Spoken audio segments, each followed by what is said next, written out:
Hi guys and welcome back. Today we're going to start with the pawn structures. First of all, if you want to play good chess, you have to know and recognize these structures in your own games. But why?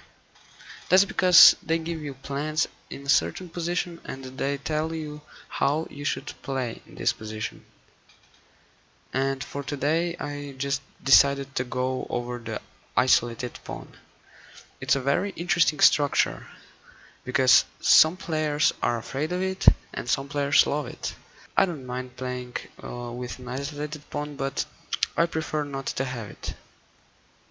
Now, why are some people afraid of it? Because an isolated pawn has no protection from other pawns, like you can see here. So it can just be defended by your pieces, which is of course worse. And why is it worse? Because you can see that if a pawn was here, then there was no chance black is going to take this pawn with his piece, because he would just give a knight for one pawn because you recapture it, and now black might start thinking of attacking this pawn here because it's not protected with a pawn but with pieces. But of course you have to counter the defenders now. Right now this is not possible. That's why an isolated pawn is a potential weakness, if the other side attacks it, of course. Why do then some people like these kinds of positions? Well, it also has some advantages. For example, you have more space to activate your pieces. Like you can see here, your bishops are open, and usually there's, I don't know, if you don't have an isolated pawn, there's a pawn somewhere, let's say here, and your bishop here would be pretty much blocked, and now it isn't. You have really more space. You have also options of jumping on this e5 square with your knight if you had it, and you can see that you have two open files for your rooks here. And also sometimes you can push your pawn forward and exchange it for your opponent's non-isolated pawn and just get rid of this potential weakness here. Like in this game you can see that if white is on move, he will definitely play the move d5 and get rid of this pawn. And that's actually not all. When you recapture, you get your piece to this d5 square, where it's going to be active, like you can see here. This bishop is really active and it is attacking this b7 square, and it's pretty annoying in opponent's camp, so that's always an idea also. And now I want to tell you 3 rules which will help you handle these positions well. So the first rule is don't exchange pieces. And why don't you want to exchange pieces? That's because if you do, your isolated pawn, let's say a potential weakness, is going to be exposed. Okay, so let's say you just exchanged all your minor pieces, which is of course a bad thing to do if you have an isolated pawn. And now your opponent is actually going to use all his forces to attack this one isolated pawn. And black could play this move in this position, just attacking this pawn. You would have to defend it, or now with this rook, because it's attacked. And black is just going to put more pressure to your pawn here, and you're going to see now it's black is putting really lots of pressure here, which means that you'll have to defend it once more. Now you're successfully defending this pawn, but look at your pieces are just defending and black's pieces are attacking, which is of course a big advantage for black. And if you had one pawn, let's say here, then you could just advance it and defend this pawn and there would be no problem. But since you have an isolated pawn, this means it's a weakness now, because it has no protection from the other pawns and you have to use your pieces to defend it. And now your opponent will also a lot of times have tactical possibilities, like in this position he could play the move e5 and now you can't take because of this, and you just win the game. And he actually can't do anything here. If he moves somewhere, let's say, I don't know, here, then you just win a pawn, and with probably a winning position. So, moving on to our second rule, which is attack. Yes, you want to attack and complicate the position as much as you can, because then your opponent can't focus on your isolated pawn, because there's so much going on. And because you have a lot of space for your pieces, they can easily join the attack. Your common attacking plans are usually to target this f7 pawn and to get your knight to the e5 square to put even more pressure here, probably have your queen here or here, and there are a lot of times you can see sacrifices, for example here, if the bishop is somewhere else, let's say here, and then when the king takes, you just take there with your queen. These are just common ideas to attack, and also because I mentioned in this open file here, your rook can also join the attack. This is also a very common idea in these isolated pawn positions. So remember, always divert the game away from your isolated pawn. So there would be no time for your opponent to explore this potential weakness, let's say it like that. And the last rule you have to know is isolated pawns should be fixed. Your opponent is gonna try to fix your pawn on the square where it stands right now. For example, with this knight going here. If this was possible, I mean in this position, obviously this isn't possible because it would give black an isolated pawn which he probably doesn't want. So he's going to try to blockade it with his knight, because knights are the best blockaders, like we said in our knights video. And if he doesn't do that, then he's really making a big mistake, because he's giving you an option of pushing the pawn forward and getting rid of it, and also this also gives you a great square for your pieces, because they're in the center and they're very active from here. So, and you also trade it for the opponent's non-isolated pawn, which is of course good. So if your opponent doesn't know about this rule, then you could push your pawn forward and just stop worrying about this pawn becoming a weakness. That's very good. Now, after I showed you 3 rules how to play with an isolated pawn, I want to show you one example. So this is not very important here. Let me just do this. The opening is not very important here.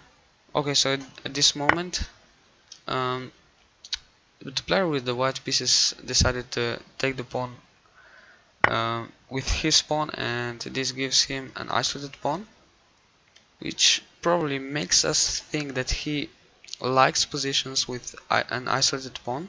Some people like them, some don't. It's really a personal choice. So in this position, you can see white put his bishop here and his queen here, and also has his knight on this f3 square, which can combine these attacking ideas like I mentioned earlier with these combinations. So this looks pretty good. He just develops a knight. Now black also does that, and now here he could get rid of his isolated pawn, but this kinda wasn't his plan here. He wanted to keep it, so the game continued, and he kept his bishop on this diagonal because it's going to be pretty useful here. And black just developed. He tried to play his bishop here to get more active, and now you can see this jump, classical for this queen's isolated pawn positions. This is a classical jump to e5, and now white could trade this knight for the bishop, But this wasn't his plan, because this knight here is really good, and if he does that, then he's again exchanging pieces which he doesn't want because he has an isolated pawn. And it's true that it gives black an isolated pawn also, but it looks more of a drawish position, because black could put his knight here on this square, which is a good outpost, and this really wasn't the best idea, so he didn't do that. Instead, he used another attacking idea, putting the rook to d3 to join the attack. So black jumped to this fine square with his knight, and white just didn't mind this and followed his plan. He took, which actually gets rid of this isolated pawn, which is I mean pretty good for white, because now this pawn has extra protection. And well, the game now isn't really that important, because he got rid of his isolated pawn. But let me just show the game to the end. The player with the white pieces was actually just squeezing black here. A typical attack with g4 also. Standard attacking plans. And here there's a pin he can take because of this. It's really an annoying position for black here, and now you can see he gave him an exchange, but you can see what happens. This is just now a losing position for black, I think, and this was just over here, and black resigned. So what can we take from this game here is that even if you don't like playing with an isolated pawn, go for it, because you will learn the most about an isolated pawn when you actually play the game out with an isolated pawn. So don't be afraid of it, just go for it. It also gives you a lot of attacking chances. Here you can see white use this attacking ideas, principles, and he just actually crushed black with really nice play here. Here these options were available, but they didn't really work, I think. Uh, what happens after this? Mm, I actually don't know what happens. I think it just doesn't work here. But okay, if he took like this, this also wouldn't be very great for white. Two pieces for a rook and a pawn, or two pawns. I don't know. But I think this doesn't work here. But sometimes it does, and you have to keep that idea in mind and calculate when you have this kind of position. And also he used his rook, of course, like we said. Typical attack in these positions. And now he got rid of his isolated pawn. But you can see pretty good play for black also. He blockaded this pawn, so it can't move forward. He had enough protection here, but he also went there to a great outpost for his knight. So this is a multi-purpose move. Okay, so let's summarize these three very important rules that you have to keep in mind when playing with an isolated pawn or against an isolated pawn. First thing is, you don't want to exchange pieces if you have an isolated pawn, and that's because there is going to be less pieces on the board, and there's going to be less going on in the position. So that means your opponent is going to have more time to focus on your potential weakness, or if it's already a weakness. So just avoid trading. The second thing is attack and complicate the position, because the same reason as we said before, uh, you want to complicate the position and attack your opponent because you have more space, For your bishops are basically open. You have open files, um, places to go with your knight to attack to attack the opponent's king, and you want to complicate the position because there would not be much time for your opponent to just focus on your isolated pawn, because he will have to defend your threats. And the last thing is isolated pawns should be blocked so they can't move forward and exchange themselves for better pawn which is protected by the other pawn, so a non-isolated pawn. And this should be done with a knight if you have them, because knights are the best blockaders, because they don't lose any mobility. If they move somewhere, they can also attack other pawns while blockading this pawn. So thank you guys for watching. I hope you find the video useful, and from now on you're going to play the positions with an isolated pawn better. So yeah, thank you guys for watching. Please subscribe, like, and I'll see you in the next video.